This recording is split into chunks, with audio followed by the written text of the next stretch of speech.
O vídeo que você está assistindo é um dos vários materiais disponibilizados gratuitamente pelo projeto Espiritizar e que são patrimônio do movimento espírita e da humanidade. Na descrição do vídeo, você encontra a indicação de outros materiais relacionados a este assunto. Você pode aprofundar seus estudos e colaborar com a manutenção deste projeto iluminativo, adquirindo os livros, DVDs e MP3 do projeto Espiritizar em www.livrariaespiritizar.com.br. Encontre mais materiais como este e fique por dentro da agenda de palestras e seminários transmitidos ao vivo em www.espiritizar.org.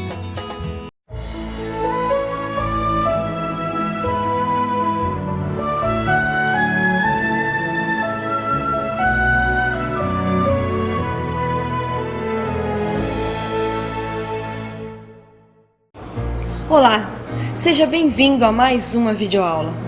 Em quantos níveis acontecem as doenças? Através de alguns exemplos, nós veremos como ocorre o processo de saúde e doença. Confira.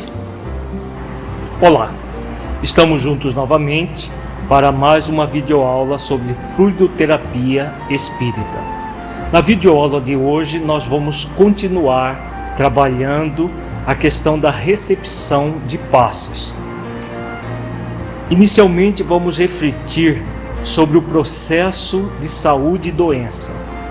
Como que acontece a doença em nós e a busca da saúde. Em uma visão espiritual profunda, a doença acontece em 3 níveis. O nível espiritual, no qual nós podemos incluir também as doenças karmáticas. Esse nível é o nível mais profundo das doenças. A doença que se manifesta no espírito e inclui as doenças karmáticas, por quê? As doenças karmáticas, elas são geradas por situações do passado espiritual da criatura.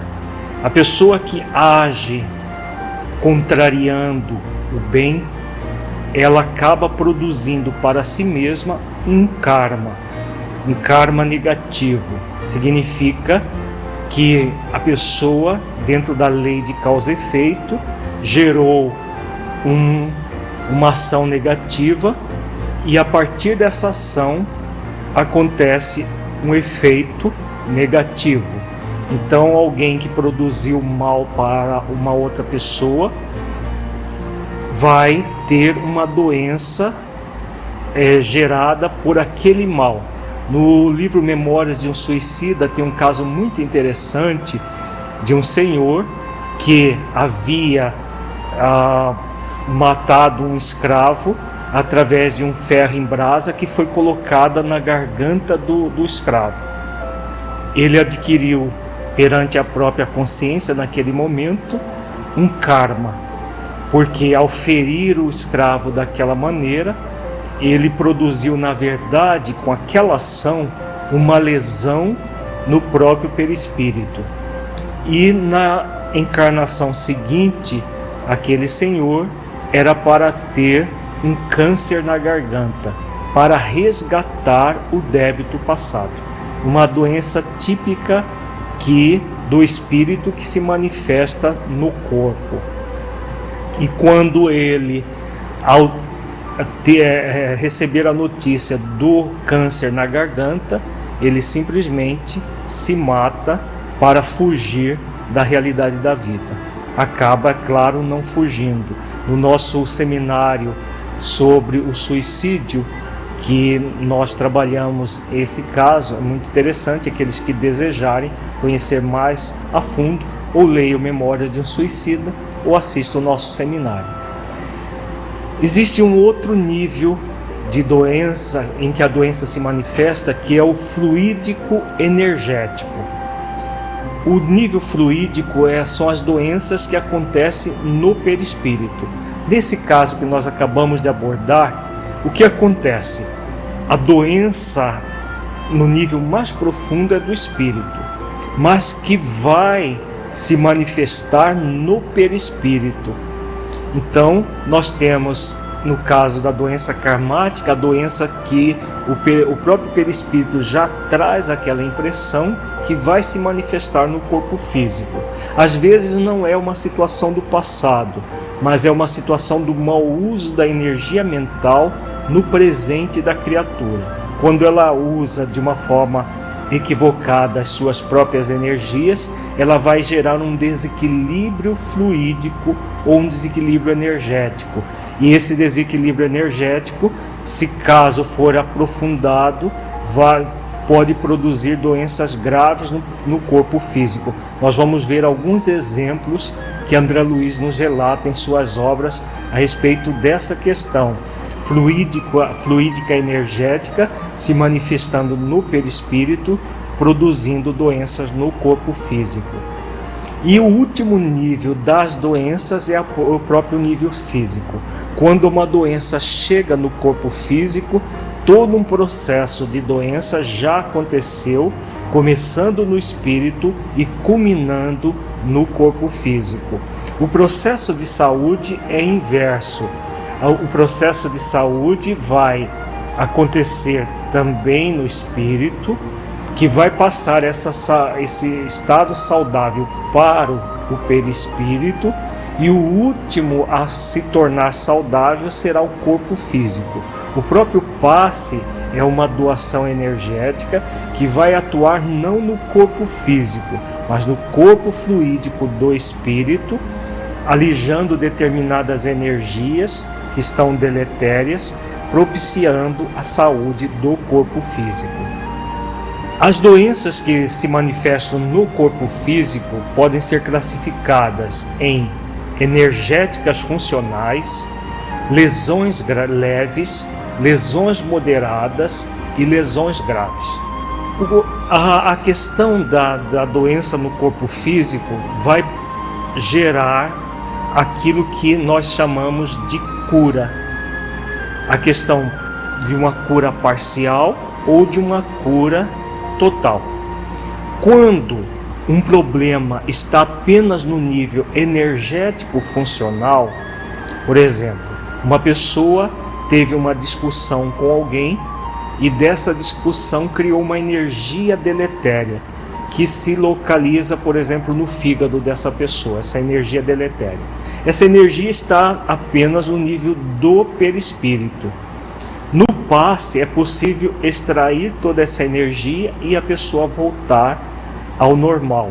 Então, o processo de cura, ele se dá de forma integral. É claro que não está se curando o espírito, porque a tendência a se encolerizar é do espírito, não é do corpo.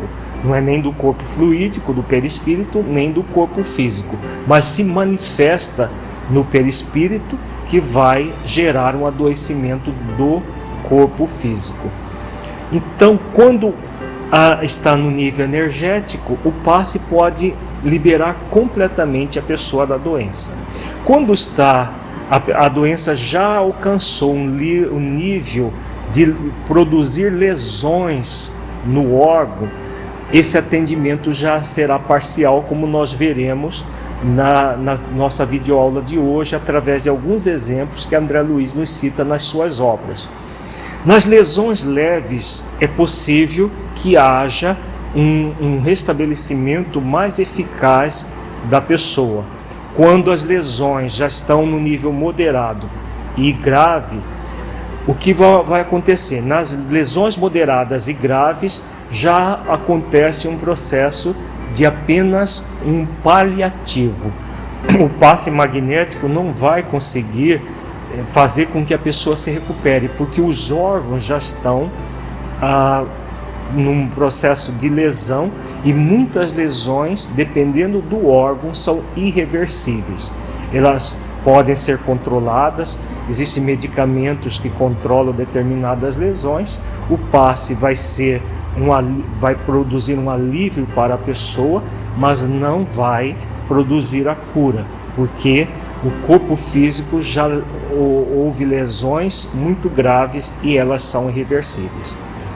Quando aquelas lesões elas não acontecem em órgãos vitais, nós chamamos de lesões leves. é o caso, por exemplo, das curas que Jesus produzia em leprosos, por exemplo. As pessoas com hanseníase, a hanseníase ela tem uma característica de produzir lesões na pele, lesões nas cartilagens. Tanto a pele quanto as cartilagens, as mucosas de um modo geral, elas têm uma capacidade de regeneração muito grande. Apesar de haver lesões, e às vezes lesões muito intensas, a ponto da pessoa perder o nariz, as orelhas, com o poder magnético de Jesus, havia uma recomposição praticamente total. A partir do perispírito, havia todo um processo de proliferação quase que instantânea das células.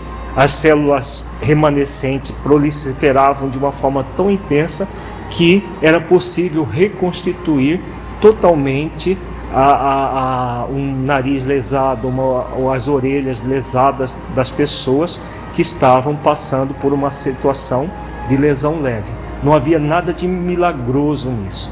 Na verdade, era o potencial enorme que Jesus tinha na época que estava encarnado e continua tendo até hoje, capaz de recompor totalmente as lesões leves de uma pessoa. No passe, de um modo geral, dificilmente nós teremos a mesma capacidade. Então é importante saber que o passe comumente aplicado na casa espírita, o nosso objetivo não é curar as pessoas, mas de beneficiá-las de alguma maneira. Os benfeitores espirituais que, conhecendo a fundo as pessoas, as necessidades dela e todas as dificuldades delas, vão poder canalizar as energias de uma forma adequada, de acordo com a necessidade de cada um, conforme nós veremos a seguir.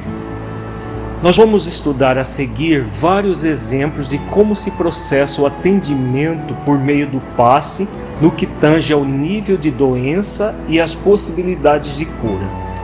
Esses casos foram extraídos dos livros Nos Domínios da Mediunidade, no capítulo 17, e Missionários da Luz, no capítulo 19, ambos os livros de André Luiz. Iniciamos por um caso muito interessante do livro Nos Domínios da Mediunidade. É um caso em que há lesões graves de órgãos vitais, fundamentais ao equilíbrio orgânico. Vejamos o relato de André Luiz. Sem descurar dos nossos objetivos de estudo, Aulus considerou a conveniência de nosso contato direto com o serviço em ação.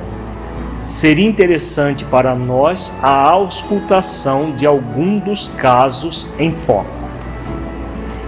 Para isso, aproximou-se de idosa matrona que acabava de entrar à cata de auxílio e, com permissão de Conrado, convidou-nos a examiná-la com o cuidado possível. A senhora, aguardando o concurso de Clara, sustentava-se dificilmente de pé, com o ventre volumoso e o semblante dolorido. Observem o fígado. Utilizamo-nos dos recursos ao nosso alcance e passamos a analisar.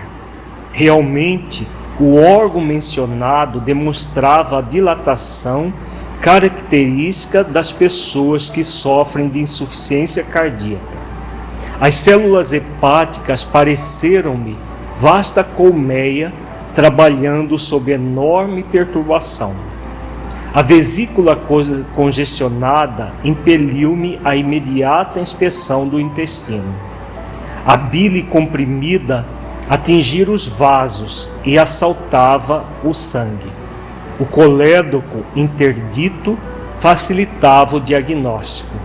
Ligeiro exame da conjuntiva ocular confirmava-me a impressão.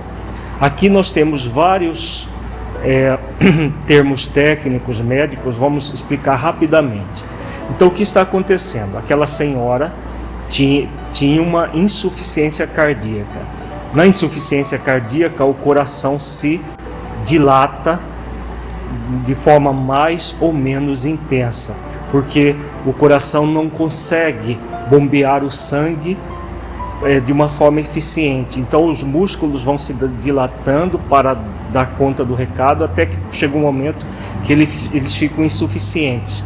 Quando fica insuficiente, a drenagem do sangue que vem do fígado também se torna ineficiente, que começa a se degenerar, ele começa a inchar também, fica edemaciado, inchado. O que vai acontecer? Normalmente há um processo também ligado à vesícula biliar. O colédoco que a André Luiz está se referindo é um canal que leva o líquido produzido na vesícula, que é a bile, para o intestino, para que se faça a digestão das gorduras. Então, com o inchaço do fígado, esse canal ele ficou semi-obstruído, gerando todo um processo que o André Luiz está referindo, que a bile, em vez de ir para o intestino, ela estava retornando ao sangue. Isso vai gerar um processo chamado de icterícia, que é caracterizado pelo excesso de bile no sangue, que vai produzir aquele chamado amarelão. Os olhos ficam amarelos por causa da bile que não deveria estar no sangue.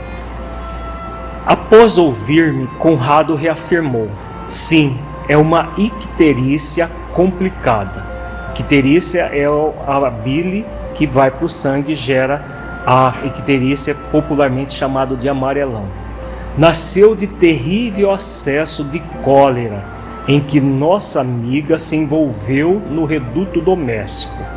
Rendendo-se desarvorada à irritação, adquiriu renitente hepatite, da qual a icterícia é a consequência.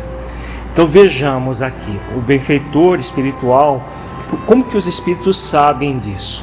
Não quer dizer que eles estejam presentes no momento que a pessoa se encolerizou, mas tudo que nós fazemos fica retratado na nossa psicosfera perispiritual.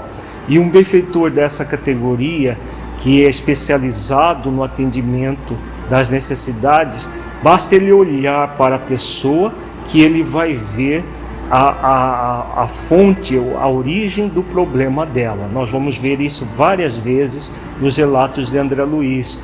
O benfeitor sabe de detalhes que a pessoa está tendo. É claro que existe também aquele mecanismo de benfeitores espirituais que encaminharam até o centro espírita repassarem dados para os benfeitores especialistas no atendimento. Mas um espírito de uma certa envergadura, ele consegue ler no próprio psiquismo da pessoa todo o drama que ela está vivenciando.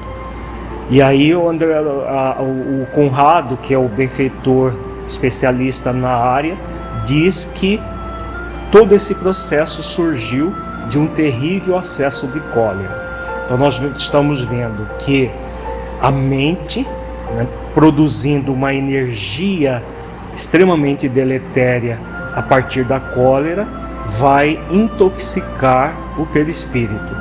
Como essa senhora já trazia uma doença de base, uma doença relativamente grave, que é a insuficiência cardíaca, ela agravou o problema que trazia em si mesma. Com a cólera, ela acabou gerando a hepatite. O fígado, como ele já tem problemas de drenagem por causa da insuficiência cardíaca, adquiriu uma inflamação muito séria que poderia causar o óbito, a desencarnação dessa senhora. E aí André Luiz pergunta: e como será socorrida? Conrado, impondo a destra sobre a fronte da médium, comunicou-lhe radiosa corrente de forças e inspirou-a a movimentar as mãos sobre a doente, desde a cabeça até o fígado enfermo. Aqui nós temos a referência a algumas vezes o médium recebe a intuição de fazer determinados movimentos. Nós já trabalhamos isso em videoaulas anteriores. É importante que essa situação ela é inspirada pelo benfeitor. Quando não há inspiração, o médium deve apenas impor as mãos. Se há alguma inspiração para um movimento, discretamente fazer o movimento que foi solicitado. Por isso é importante manter a nossa mente em oração, ligado aos benfeitores espirituais, para sentir-lhes as orientações que nos passam e aí realizar as intuições que eles repassam. Continuemos o relato de André Luiz. Notamos que o córtex encefálico se revestiu de substância luminosa que, descendo em fios tenuíssimos, alcançou o campo visceral. Então, o córtex encefálico, a parte mais nobre do cérebro, se revestiu de uma substância luminosa que foi descendo até o campo visceral, até o coração, o fígado, o intestino. A senhora exibiu inequívoca expressão de alívio na expressão fisionômica, retirando-se visivelmente satisfeita, depois de prometer que voltaria ao tratamento. Então houve um alívio das dificuldades que ela estava tendo. Hilário fixou os olhos interrogadores no assistente que nos acompanhava solícito e indagou: nossa irmã estará curada? Então a pergunta do Hilário é muito óbvia. Ela estava curada daquela situação toda? Vejamos a resposta do benfeitor. Isso é impossível, acentuou Aulus paternal. Temos aí órgãos e vasos comprometidos. O tempo não pode ser desprezado na solução. Então Aulus coloca muito claro que houve apenas um alívio e não uma cura, porque não seria possível uma cura. Um processo de uma insuficiência cardíaca, uma dilatação do fígado, consequente a essa insuficiência, não vai se resolver de uma forma fluídica, energética. Muitas vezes, no que se pode fazer é apenas o alívio do sofrimento, o alívio das dores da pessoa, sem um processo de cura que caminha de uma forma irreversível nesta existência, porque já houve toda uma deformidade dos órgãos. Em casos mais leves, pode ser até que haja uma recomposição, como ele diz. O tempo não pode ser desprezado na solução, mas muitas vezes o problema já não tem solução naquela existência. Porque a partir do momento que há lesões graves em determinados órgãos, somente numa próxima existência que vai haver toda uma recomposição do corpo, como as próprias leis da vida nos colocam. Continuemos. Em que base se articula semelhante processo de curar? Uma pergunta de André Luiz. Vejamos a resposta de Aulus. O passe é uma transfusão de energias, alterando o campo celular. Vocês sabem que na própria ciência humana de hoje, o átomo não é mais o tijolo indivisível da matéria, que antes dele encontram-se as linhas de força, aglutinando os princípios subatômicos, e que antes desses princípios surge a vida mental determinante. Então, Aulus vem explicando que o passe é apenas uma transfusão de energias que vai atuar no campo celular, inclusive, como ele coloca aqui, até no nível subatômico e energético, e também produzindo situações que vão chegar até em nível mental. Agora, é claro que um passe não pode jamais modificar o espírito. Nada do que vem de fora para dentro pode modificar o espírito. Pode apenas trabalhar nos efeitos, a causa somente pela transformação interior. É o que Jesus sempre dizia às pessoas: a tua fé te salvou. Nunca ele salvava a pessoa, mas a fé da pessoa. E o magnetismo dele era emprestado para gerar toda essa recomposição, essa alteração do campo celular que Aulus está se referindo aqui. Agora, era o movimento da pessoa na direção da cura, como nós vimos na nossa videoaula anterior, é que produzia o processo. Jesus emprestava os fluidos. Da mesma maneira, nós podemos fazer o mesmo. Os benfeitores espirituais fazem o mesmo. Emprestam os fluidos para que a própria pessoa se cure. Quando ela não coadjuva todo esse processo, a atuação vai ser parcial, como nós veremos, principalmente num caso que vamos trabalhar na próxima videoaula. Aulus continua dizendo: tudo é espírito no santuário da natureza. Renovemos o pensamento e tudo se modificará conosco. Na assistência magnética, os recursos espirituais se entrosam entre a emissão e a recepção, ajudando a criatura necessitada para que ela ajude a si mesma. A mente reanimada reergue as vidas microscópicas que a servem no templo do corpo, edificando valiosas reconstruções. O passe, como reconhecemos, é importante contribuição para quem saiba recebê-lo, com respeito e a confiança que o valoriza. Então aqui Aulus coloca de uma forma magistral todo esse processo. A assistência magnética não vai substituir a ação da pessoa. Se não houver renovação dos pensamentos, dos sentimentos, da nossa energia mental, como nós vimos na nossa videoaula anterior, o passe não passará de um paliativo. Vamos supor que essa senhora novamente se encolerizasse com o esposo ao chegar em casa.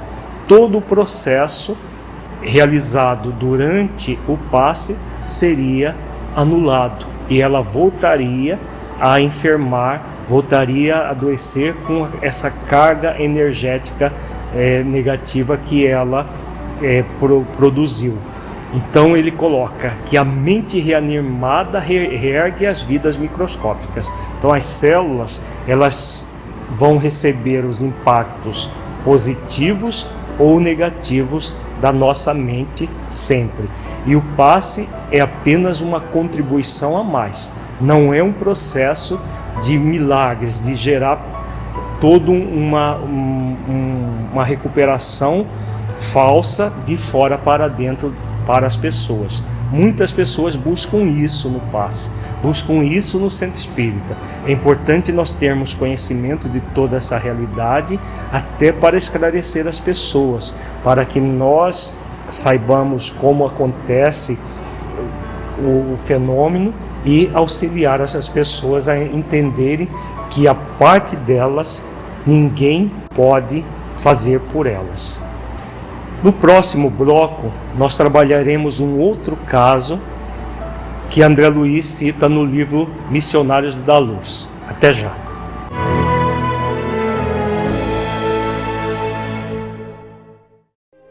Para que um rio seja caudaloso e forte, é preciso que tenha margens seguras para conduzi-lo. Para que uma flor desabroche, é preciso antes que ela tenha a sustentação vigorosa da planta. Para que sejamos pessoas de bem, é preciso nos qualificar, humanizar, para espiritizar. Projeto Espiritizar. Acesse o nosso site e saiba mais. www.espiritizar.org.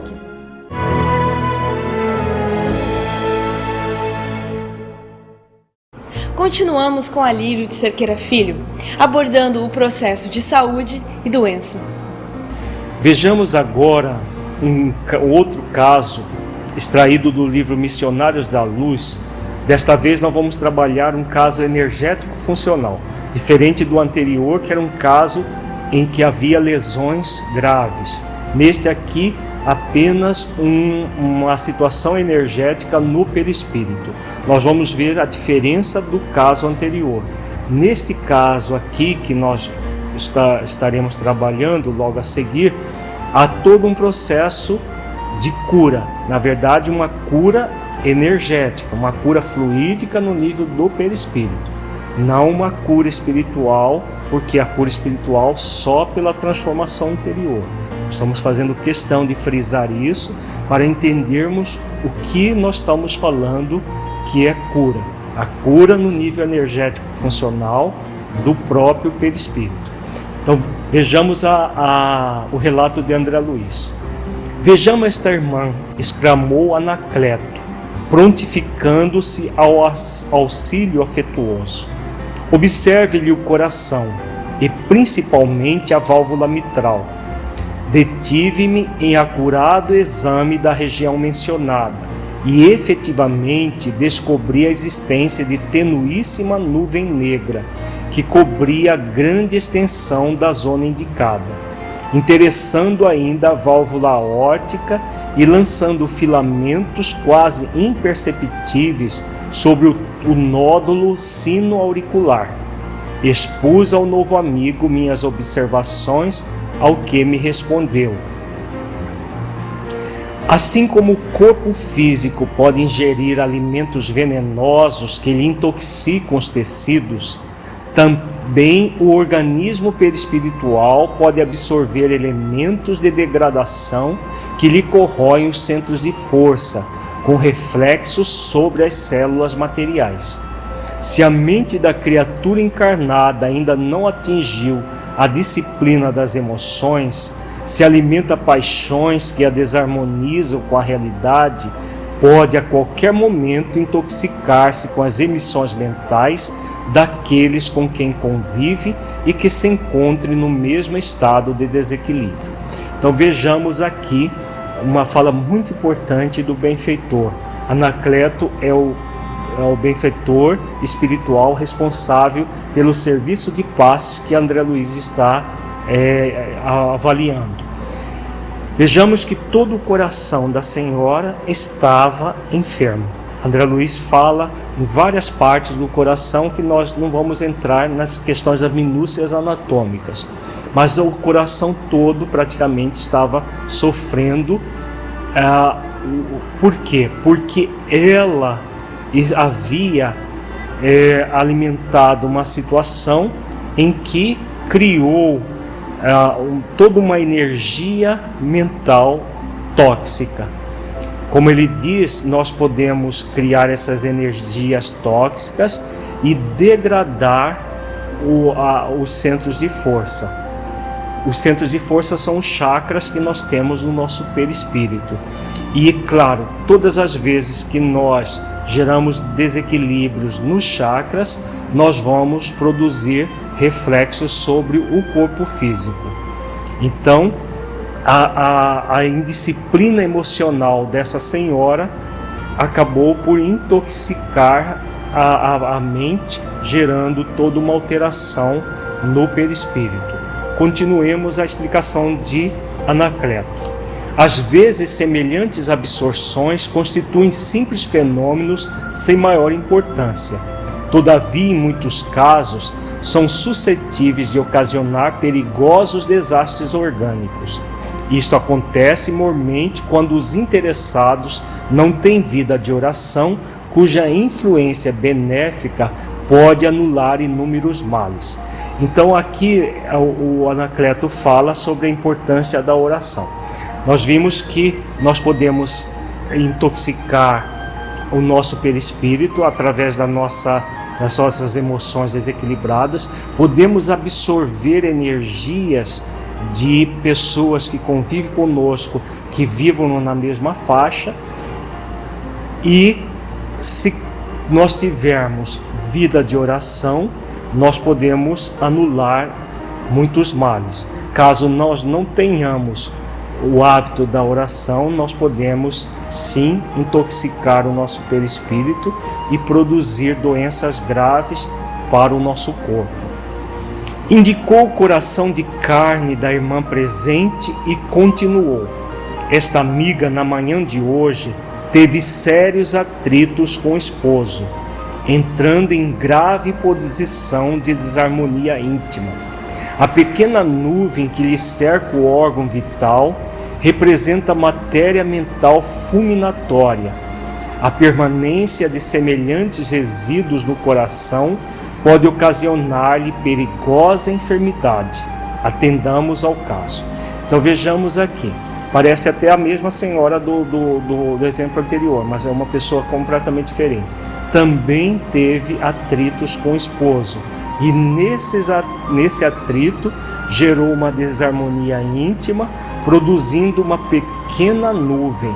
Então imaginemos uma nuvem de energia deletéria, como o benfeitor diz, matéria mental fulminatória. É claro que é uma matéria num outro nível, uma matéria mais para a energia mental, mas cria uma nuvem escura. E nessa nuvem, em cima do coração. Normalmente, essas energias elas vão se localizar nos órgãos que nós temos maior fragilidade. Essas fragilidades dizem respeito a experiências de vidas anteriores, de existências anteriores que nós tivemos. Então, por exemplo, uma pessoa que numa existência anterior lesou o fígado, ela vai ter uma tendência a adoecer com mais facilidade no fígado. Uma que lesou os pulmões, por exemplo, fumando muito numa existência anterior, ela vai ter uma tendência a produzir essas nuvens tóxicas nos pulmões e assim por diante. Vejamos agora o atendimento a essa irmã sob a ação do Anacleto. Sempre sob minha observação, Anacleto assumiu nova atitude, dando-me a entender que ia favorecer suas expansões irradiantes. E em seguida, começou a atuar por imposição. Colocou a mão direita sobre o epigastro da paciente, na zona inferior do externo, e com surpresa notei que a destra, assim disposta, emitia sublimes jatos de luz que se dirigiam ao coração da senhora enferma. Observando-se nitidamente que os raios de luminosa vitalidade eram impulsionados pela força inteligente e consciente do emissor. Então, aqui nós estamos vendo o benfeitor espiritual, conhecendo a necessidade da pessoa, está manipulando os fluidos de acordo com a necessidade. Toda essa manipulação não é do encarnado, é do espírito desencarnado que está atuando, coadjuvando as energias dele com as energias do encarnado que está aplicando o passe na senhora. Assediada pelos princípios magnéticos postos em ação, a reduzida porção de matéria negra que envolvia a válvula mitral deslocou-se vagarosamente e, como se fora atraída pela vigorosa vontade de Anacleto, veio aos tecidos da superfície, espraiando-se sob a mão irradiante, ao longo da epiderme. Foi então que o magnetizador espiritual iniciou o serviço mais ativo do passe, alijando a maligna influência. Então vejamos que com essas ações magnéticas, aquela nuvem simplesmente veio aos tecidos da superfície e ao longo da epiderme praticamente foi transmutada pela ação do benfeitor. Então toda aquela matéria negra, aquela energia deletéria foi praticamente alijada pelo Anacleto.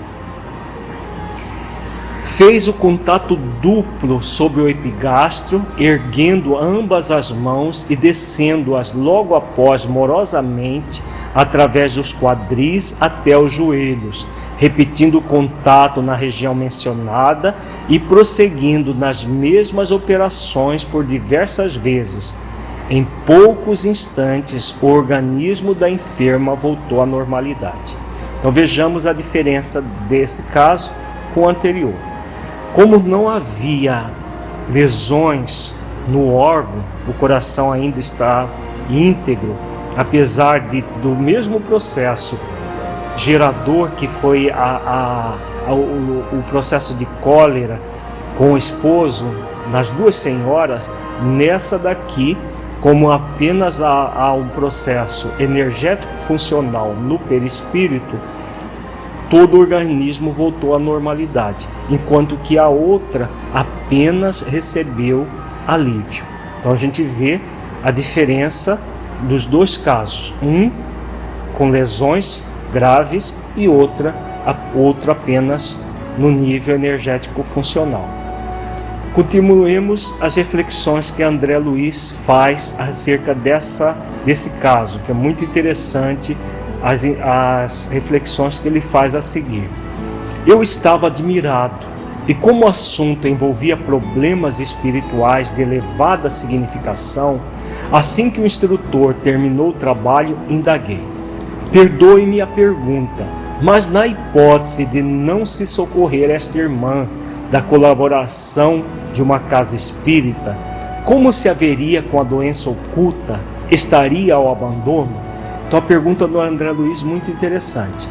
Se ela não estivesse frequentando o centro espírita para tomar o passe, ela estaria à mercê da doença? Estaria abandonada? Vejamos a resposta do benfeitor, que é muito interessante e que mostra que Deus é equânime e oferece a todos os seus filhos os recursos que ele busca.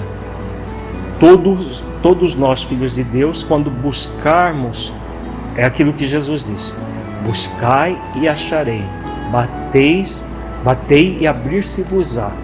Então, quando nós buscamos em qualquer lugar, nós vamos ter o auxílio. Vejamos a resposta do Anacleto, que mostra exatamente isso. De modo algum, respondeu Anacleto sorrindo. Há verdadeiras legiões de trabalhadores de nossa especialidade, amparando as criaturas que, através de elevadas aspirações, procuram um caminho certo nas instituições religiosas de todos os matizes. A manifestação de fé não se limita à simples afirmação mecânica de confiança. Então, os benfeitores espirituais estão atuando em todos os lugares, desde que haja a fé ardente e sincera na busca do socorro. Continuemos a reflexão que Anacleto faz. O homem que vive mentalmente, visceralmente a religião que lhe ensina a senda do bem, está em atividade intensa e renovadora, recebendo por isto mesmo as mais fortes contribuições de amparo espiritual, porquanto abre a porta viva da alma para o socorro de mais alto, através da oração e da posição ativa de confiança no poder divino. Então, aqui Anacleto vem falando que não importa a religião, o que importa é a senda do bem, que é exatamente o lema da doutrina espírita. O lema da doutrina espírita é fora da caridade e não a salvação, e não fora do espiritismo. Então, quando a pessoa está na senda do bem, ela está realmente fazendo esforços para praticar a caridade em todas as religiões, ela vai receber o amparo de mais alto, como diz o benfeitor.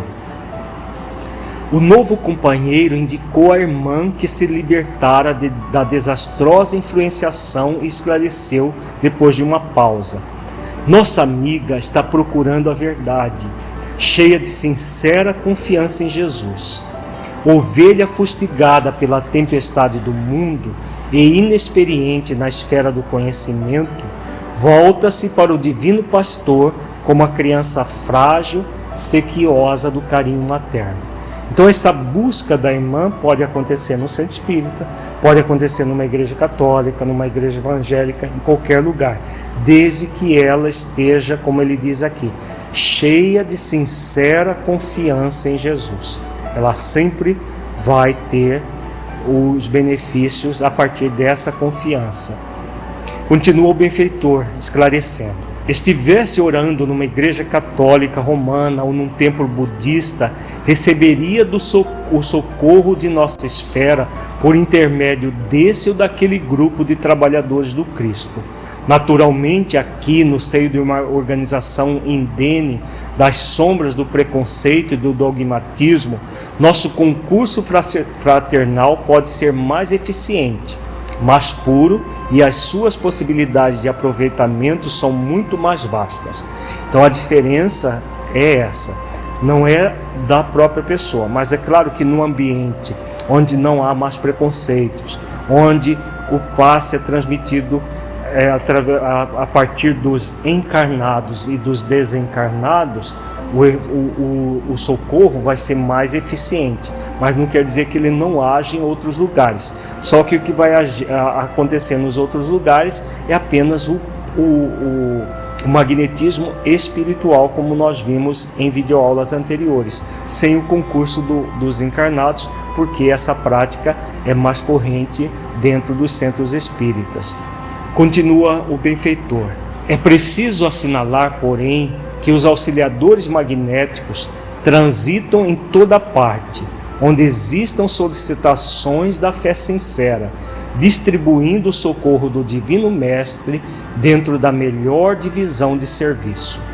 Onde vibre o sentimento sincero elevado, aí se abre um caminho para a proteção de Deus.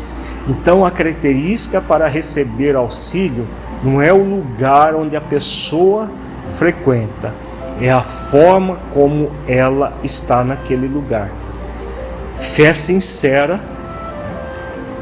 sentimento sincero e elevado, quando a pessoa está buscando, a partir dessa fé sincera e com sentimento elevado, o que vai acontecer? A proteção de Deus sempre vai acontecer, independente do ambiente. É claro que com mais eficiência e eficácia no centro espírita, em menor intensidade em outros núcleos religiosos, mas sempre vai haver o auxílio para a pessoa. A elucidação fez-me grande bem pela revelação de imparcialidade na distribuição dos bens de nosso plano. Entretanto, outra pergunta ocorreu-me de imediato. Então, aqui André Luiz vem falando sobre a imparcialidade. É claro, Deus é equânime e oferece a todos os seus filhos os recursos necessários para todos nós. O que vai variar é a nossa captação dos recursos, que exige de nós a sinceridade de propósitos, a fé sincera na direção da busca da ajuda. Agora vejamos a pergunta que André Luiz faz, muito interessante também. Todavia, meu amigo, considerei, admitamos que esta nossa irmã fosse estranha a qualquer atividade de ordem espiritual. Imaginemo-la sem fé, sem filiação a qualquer escola religiosa e sem qualquer atestado de merecimento na prática da virtude. Ainda assim, receberia o benefício dos passes libertadores? Então, vejamos que a pergunta de André Luiz é muito pontual. Uma pessoa que vivesse sem fé, sem uma religião, sem qualquer atestado de merecimento na prática da virtude. Como que aconteceriam os benefícios? Anacleto, com aquela bondade paciente que eu conheci em Alexandre, observou: se fosse uma criatura de sentimentos retos, embora infensa à religião, em suas meditações naturais receberia auxílio, não obstante menor, pela sua incapacidade de recepção mais intensa das nossas energias radiantes. Mas se ficasse integralmente mergulhada nas sombras da ignorância ou da maldade, permaneceria distante da colaboração de ordem superior, e as suas forças físicas sofreriam desgastes violentos e inevitáveis pela continuidade da intoxicação mental. Então vejamos aqui a resposta do Anacleto, muito interessante. Voltamos novamente àquela reflexão: fora da caridade não há salvação, e não fora da religião, seja lá qual for a religião. Mesmo que a pessoa não tenha religião, mas que se for uma pessoa caridosa, uma pessoa que busca fazer esforços para desenvolver virtudes, mesmo sem religião, ela vai ter os benefícios de acordo com esse esforço que terá. Como o benfeitor diz, vai ser um menor, porque como a pessoa não é espiritualizada, ela não se liga aos benfeitores a partir da oração, ela não se liga a Deus a partir da oração. Mas se ela tem uma boa índole, ela vai ser beneficiada. Agora, caso ela escolha a ignorância ou a maldade, é claro que os benfeitores espirituais não vão tolher o seu livre-arbítrio. E aí o que vai acontecer com a doença? Numa situação como essa, a pessoa vai adoecer, e às vezes adoecer gravemente, para que o sofrimento possa fazer com que ela amance a rebeldia, ela humilde o orgulho e possa reconhecer a paternidade divina. Então a doença, ela não é um mal. Nós vimos no nosso seminário sobre saúde espiritual que a doença não é um mal. Ela, muitas vezes, ela vem para o bem da criatura, para que a criatura possa se espiritualizar. E o benfeitor continua dizendo: quem se fecha às ideias regeneradoras, fugindo às leis da cooperação, experimentará as consequências legítimas. Então, para nós concluirmos esta videoaula, esse pensamento último do Anacleto é muito importante para todos nós. Todas as vezes que nós nos fechamos às ideias regeneradoras, em qualquer posição que nos encontremos, nós vamos sofrer as consequências desse fechamento. Todos nós somos convidados a nos abrir cada vez mais ao espiritual. Quer nós estejamos numa posição de receber, quer nós estejamos já numa posição de doar. Todos somos convidados indistintamente a desenvolver os recursos de cooperação, de ligação ao plano espiritual superior, de ligação com Deus, para que nessa ligação nós possamos receber os benefícios consequentes ao nosso processo de abertura. Quando nós nos fechamos, nós vamos sofrer as consequências. Para que acontecem essas consequências? Exatamente para que nós espiritualmente possamos nos libertar da rebeldia, nos libertar do orgulho que ainda nos caracteriza. Então o orgulho, a rebeldia, muitas vezes produzirão doenças que as pessoas acabam criando para si mesma a partir da sua energia mental, e essas doenças produzirão sofrimento para elas, para que elas possam, a partir dessa consequência, se abrir ao poder divino. Muita paz a todos e até uma próxima videoaula. Agradecemos a sua companhia e nos encontramos em nossa próxima videoaula. Para saber mais sobre o projeto Espiritizar, acesse o nosso site www.espiritizar.org. Até lá!